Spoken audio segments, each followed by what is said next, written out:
Remember when Donald Trump said that the issue of Kashmir dates back 1,000 years and we all laughed? Well, hate to say it, but I think he might have had a point. And in light of all the tensions that had drones flying above our heads and put us on the brink of war, but most importantly, took the lives of innocent Kashmiris once again, let's rewind and understand how Kashmir's turbulent history actually dates back much further than 1947. Now, Kashmir has never really belonged to the Kashmiris. Before Pakistan and India, Kashmir was ruled by various Muslim, Sikh, Afghan, and Hindu rulers. In fact, the Afghans treated them like slaves and imposed unbelievable taxes on the famed shawl weavers. Then came the Sikhs, about whom the British explorer William Moorcroft writes, everywhere the people were in most abject conditions, and that the Kashmiris were treated only a little better than cattle. In 1846, when the British East India Company got rid of the Sikh Empire, Kashmir was sold to the Dogras for their loyalty to the Brits for 7.5 million rupees.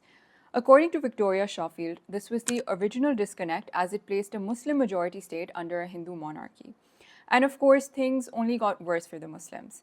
Not only did taxes increase, for example, there was a tax to get married, but Kashmiris were also banned from holding any land. Now, all of this context is important because it was this oppression that gave rise to resistance among Kashmiri Muslims, with a man named Abdul Qadir emerging as their leader, who was eventually arrested for treason.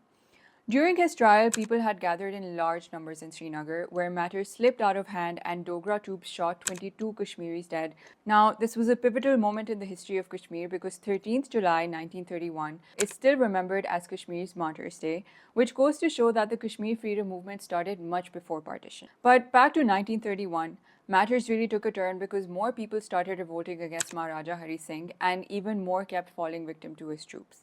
And despite more political mobilization, when the Brits and Dogras still failed to address Muslim grievances, then emerged another Kashmiri leader, Sheikh Abdullah. But interestingly enough, he was more of a secularist and closer to Congress leaders like Nehru. But he still wanted Kashmir to remain independent. According to partition logic, Kashmir should have gone to Pakistan since it was 77% Muslim. But in September 1947, Hindu militias and Dogras attacked Jammu's Muslims, killing tens of thousands of people. And then came one of the most tragic events of Kashmiri history, the Jammu massacre, in which Hari Singh's forces carried out a genocide and killed up to 200,000 Kashmiri Muslims, only to change the demography of the region. And so, after the genocide, Jammu became a Hindu majority. Of course, as a result, a few days later, many Pakistanis crossed into Kashmir to help their Muslim brothers, and a huge standoff began. Now, this made the Maharaja nervous, and he fled to India to ask for help. India then demanded that he sign the Treaty of Accession and give power of Kashmir's defense, foreign affairs, and communication to India. And eventually, the Indian constitution came into effect. But Article 370 still gave a special status to the state of Jammu and Kashmir, granting it some autonomy. But here's the catch. Supposedly, the Maharaja signed this treaty on October 26th, after which the Indian troops took over Srinagar. But the legality around this accession is still questioned up to this day, especially by Joseph Corbell, who was the first chairman of the United Nations Commission for India and Pakistan in 1948. He argues that the instrument of accession that was signed by the Maharaja did not represent the free and voluntary decision by Kashmiris or an elected government, and it happened under an emergency. Secondly, the accession was accepted by India as provisional, with a promise by PM Nehru to hold a plebiscite, which hasn't been held up to this day. Corbell points out that this was a breach of the international commitment made to the UN on India's part. As head of the UNCIP and someone who drafted and supported the UN resolutions of 47 and 51, Corbell also thought that India's later claim of the issue being settled also undermined the UN mandate. In his book, Danger in Kashmir, he repeatedly emphasizes the importance of the will of the Kashmiri people, who unfortunately even Pakistanis don't respect sometimes. Victoria Schofield also points out that according to the UN proposals, demilitarization was the first step towards achieving peace, but this has also never happened. Up to this day, the confusion remains that Pakistan thinks it is administering a part of a disputed territory until its fate is decided by the plebiscite, and India, on the other hand, thinks the entire state is already an integral part of India because of the Maharaja succession. Both states end up suppressing any Kashmiri voice for independence, for example, that of Maqbool Bhatt, who was one of the founders of Jammu Kashmir Liberation Front and a proponent of organized armed struggle for the liberation of Kashmir. He was hung by the Indian state, but even Pakistan never let him organize a liberation movement. Over the years, India has weaponized the most brutal methods of oppression, such as physical violence, torture, fake encounters, rape of young women, which has not only added to the traumas of Kashmiris but also fueled more resentment and militancy in the region. According to a lot of scholars, the developments over the years have made it even more difficult to hold a plebiscite. The first development was Pakistan's signature of the Mutual Defense Assistance Agreement with the US in 1954, which gravely upset Nehru, who said it shifted the subcontinental balance of power and he refused to engage. Victoria Schofield points out that the next shift took place in 1972 when Indira Gandhi and Zulfikar Ali Bhutto signed a similar agreement, which called for peace but also enabled India to step further away from a plebiscite, as one of the clauses said that India and Pakistan agreed to settle their differences by peaceful means through bilateral negotiations, which gave the impression that the UN was no longer necessary.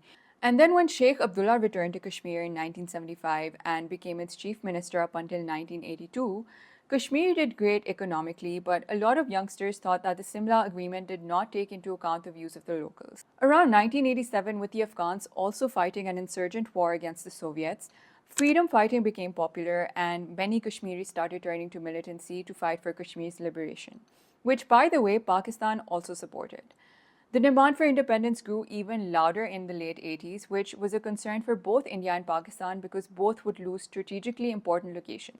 And then came the most important development yet, when in 2003, General Pervez Musharraf officially suggested that instead of holding a plebiscite, India and Pakistan should start a dialogue and arrive at a solution acceptable to both countries and to the people of Kashmir. This apparently brought the two countries closest to reaching an agreement, as there was an opening of a route across the line of control and even a fortnightly bus service between Srinagar and Muzaffarabad. But once again, the fundamental enmity between the two countries got in the way. And the biggest blow to all of this was when in 2019, the Indian government under Modi abrogated Article 370, which totally altered the status quo.